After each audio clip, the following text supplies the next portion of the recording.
সুবর্ণরেখা তীরে নিষিদ্ধ আতশবাজি নিষ্ক্রিয়করণ। গত দুদিনে কয়েক কুইন্টাল বাজি নষ্ট করল সিআরডি বোম স্কোয়াড। নিষিদ্ধ আতশবাজির বিরুদ্ধে লাগাতার অভিযান চালাচ্ছে পুলিশ প্রশাসন। দাঁতন থানার পুলিশের অভিযানে উদ্ধার হওয়া বিপুল পরিমাণ নিষিদ্ধ আতশবাজি পর দুদিন ধরে সুবর্ণরেখা নদীর তীরে নিষ্ক্রিয় করছে সিআরডি বোম স্কোয়াড। জানা গিয়েছে, দাঁতন থানা এলাকায় নিষিদ্ধ আতশবাজির বিরুদ্ধে নিয়মিত অভিযান চালানো হচ্ছে।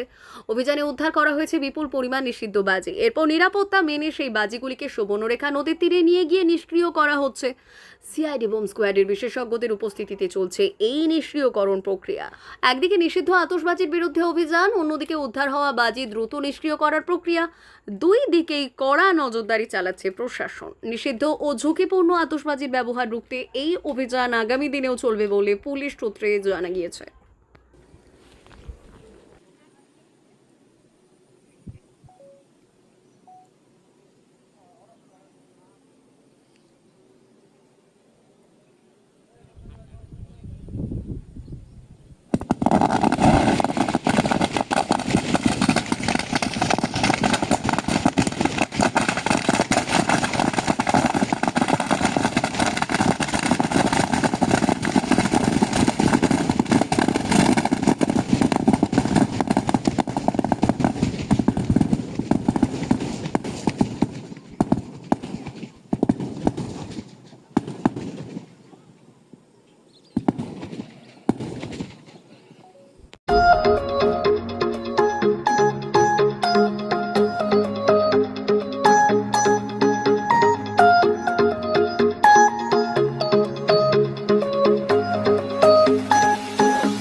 সেকেন্ড শোরুম ওপেনিং এ এসেছি।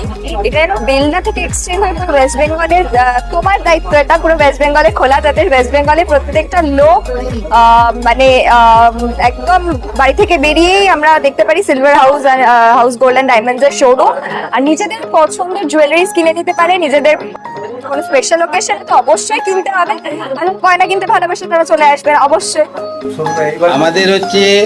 আমাদের যে বেলদা বাস স্ট্যান্ডের যে শোরুম আছে সেখানে 9 ক্যারেট আছে, 14 ক্যারেট আছে, 18 ক্যারেট আছে এবং 22 ক্যারেটেরও কিছু কিছু কালেকশন আছে, প্লাস সিলভার কালেকশনটা ওখানে আছে। ওখানেও 22 ক্যারেটের টোটাল প্রোডাক্ট থাকবে।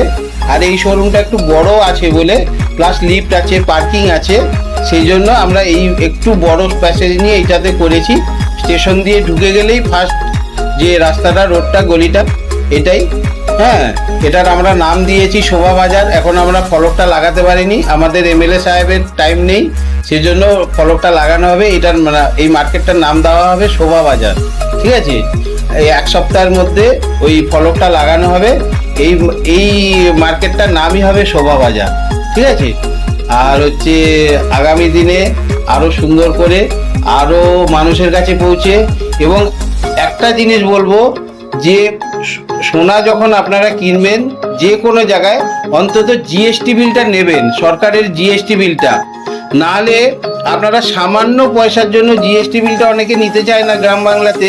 হ্যাঁ, শহরতলিতে কিন্তু কেউ এই জিনিসটা নেই, গ্রাম বাংলা নিতে চায় না সামান্য পয়সার জন্য। কিন্তু ওই প্রোডাক্টটা যখন আপনি 10 বছর 20 বছর পরে এক্সচেঞ্জ করবেন, ভাঙবেন, তখন কিন্তু আপনার কেউ মূল্য দেবে না। আর একটা দোকান যে সারা জীবন থাকবে এমনটা নয়, কোনো কারণে সেই শোরুমের কোনো প্রবলেম হতে পারে।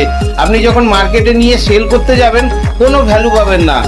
আর ওই যে জিএসটি নাম্বার, HYD নাম্বার, এখন যেটা 6 ডিজিট, 6 জুন থেকে শুরু করেছে সরকার, ওই প্রোডাক্টটা মানে জিএসটি সমেতই ওই প্রোডাক্টটা HYD হয়।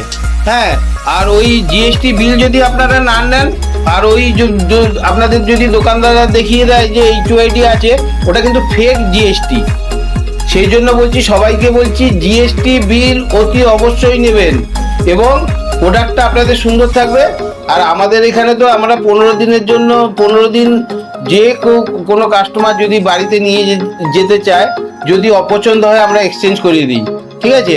আমাদের এখানে সব কিছু ঠিক মানে একদম পরিষ্কারভাবে কাজ করে, আপনাদের চোখের সামনেই গালানো হবে, আপনাদের চোখের সামনেই টঞ্চ করা হবে, পার্সেন্টেজ দেখানো হবে, সেই হিসাবে দাম হবে। আমরা মেকিং চার্জও অনেকটা কম রেখেছি, রেটটাও আমরা পেপারের থেকে প্রতিদিন পেপারের থেকে মিনিমাম কোনোদিন 4000, কোনোদিন 5000, কোনোদিন 6000 পর্যন্ত আমাদের ডিসকাউন্ট থাকে প্রতিদিন। এটা আপনারা আমাদের সব কাস্টমাররা প্রত্যেক দিন এটা দেখতে পাবেন, পেপারের থেকে মিনিমাম 4 থেকে 5000 টাকা আমাদের কম থাকে। এইটুকুই বললাম, আপনারা সবাই আসুন, দেখুন, আপনাদের সবাই ভালো লাগবে। আজকে মনে হচ্ছে দীর্ঘদিনের স্বপ্ন পূরণ হলো। আমরা প্রথম শুরু করেছিলাম 25 বছর আগে আমাদের বেলদা বাস স্ট্যান্ডে, প্রথম শোরুম করেছিলাম বেলদা বাস স্ট্যান্ডে। তারপর থেকে দীর্ঘ জার্নি, এইটা সেকেন্ড শোরুম হলো। আমরা আমাদের প্রোডাক্ট, আমাদের কাস্টমারদের ভালোবাসা যেভাবে আমরা পেয়েছি, আমি আশা করি না আমার এটা মানে টার্গেট, ভবিষ্যতে আরো বড় জায়গায় যাব এবং পশ্চিমবঙ্গের বিভিন্ন জায়গায় শোরুম করব, এটা আমার মনের ইচ্ছা। জানি না, বাবা মার আশীর্বাদ তো আমি পেয়েছি, মানে আমাদের সমস্ত কাস্টমারদের, স্টাফেদের সবার ভালোবাসা এবং সবার আত্মবিশ্বাস এত, মানে আমার আত্মবিশ্বাস তো প্রচুর, তাদেরও বিশেষ করে অনু, আশিস, পিকন, এদের তো বলার কথা নাই, সবাই ভালো, কিন্তু মানে এদের অক্লান্ত পরিশ্রম, সবার পরিশ্রম আছে এর মধ্যে। সেরকম ভালোবাসা নিয়ে কাস্টমাররা আমাদের সাথে আজকে অংশগ্রহণ করতে এসছে। তার মধ্যে আজকে আমাদের মিষ্টি একটা গেস্ট এসছে, সেটা হচ্ছে বিরিয়ানি, যার জন্য আজকে এটা সূচনা শুরু হলো। তো আমরা চেষ্টা করব আরো ভালোভাবে এটাকে এগিয়ে নিয়ে যাওয়ার। আমার ভীষণ ভালো লাগছে silver house gold and diamonds এর সেকেন্ড শোরুম ওপেনিং এ এসছে। আমি নিচেও এটাই বললাম যে আমরা সেকেন্ড শোরুম ওপেনিং এ এসেছি। এটা বেলদা থেকে এক্সচেঞ্জ হয়ে পুরো ওয়েস্ট বেঙ্গলের তোমার দায়িত্ব, এটা পুরো ওয়েস্ট বেঙ্গলে খোলা, যাদের ওয়েস্ট বেঙ্গলে প্রত্যেকটা লোক মানে একদম বাড়ি থেকে বেরিয়েই আমরা দেখতে পারি silver house gold and diamonds এর শোরুম। আর নিজেদের পছন্দের জুয়েলারিজ কিনে নিতে পারে, নিজেদের কোনো স্পেশাল ওকেশন তো অবশ্যই কিনতে হবে, গয়না কিনতে ভালোবাসে তারা চলে আসবেন অবশ্যই। দীর্ঘদিনের কাস্টমারের অভিজ্ঞতা, ভালোবাসা, তাদের বিশ্বাস সবকিছু নিয়ে আমরা আজ 1 থেকে দ্বিতীয় শোরুম ওপেনিং করলাম। আশা করি মানুষের আশীর্বাদ এবং আপনাদের বিশ্বাস ভালোবাসার মাধ্যমে আমরা আজকে 2 যে করলাম, ওটা 2 নয়, 2 থেকে 200 শোরুম ওপেনিং করতে পারবো।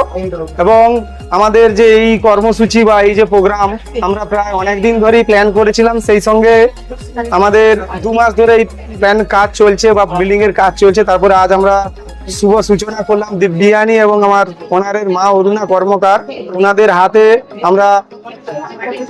হাতের মাধ্যমে ফ্ল্যাগ কেটে আমরা উদ্বোধন করলাম। এবং আমরা Belda silver house gold and diamonds শুধু আজ পশ্চিম মেদিনীপুর বেলদাতে নয়, আমরা বেলদা ছাড়াও গোল্ড ইন্ডাস্ট্রিতে একটা বেটার পজিশন পেতে চলেছি।